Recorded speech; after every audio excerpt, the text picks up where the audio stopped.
Shalom, shalom.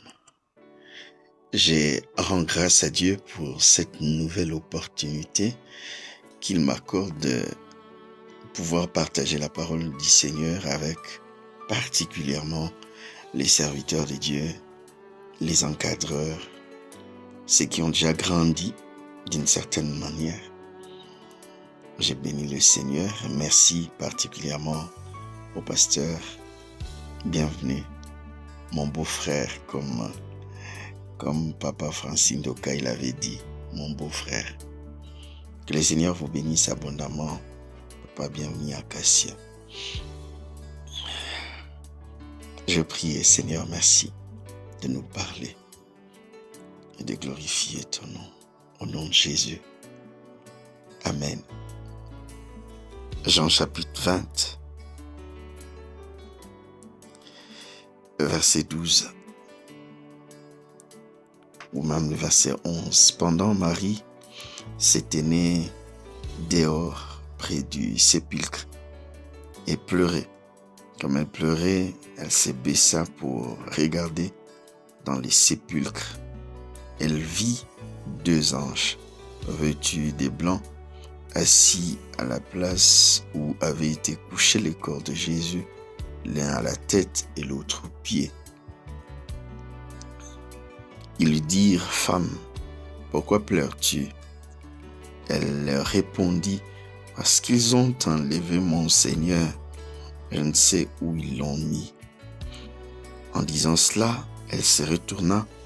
Elle vit Jésus debout. Je suis étonné, on a dit elle vit Jésus debout. Mais elle ne savait pas que c'était Jésus. Jésus lui dit: « Femme, pourquoi pleures-tu?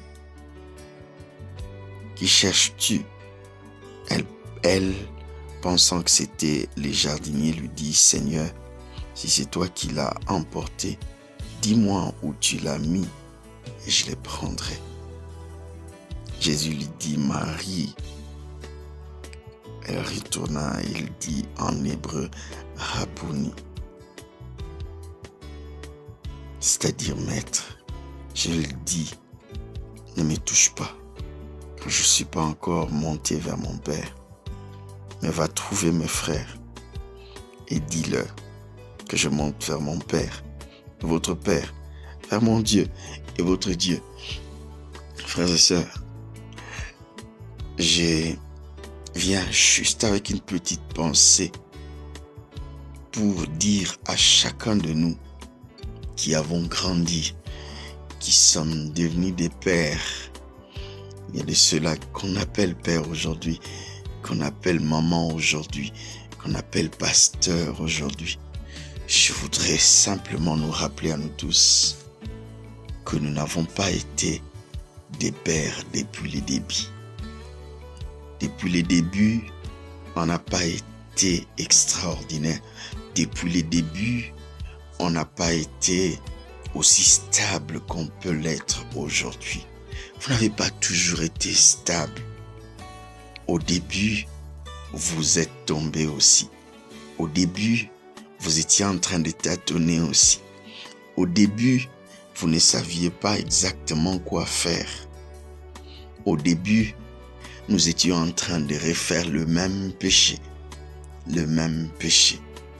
Le même péché pour lequel nous revenions de temps en temps vers Dieu pour lui demander pardon. Mais Dieu a eu pitié de nous. Il a été patient envers nous.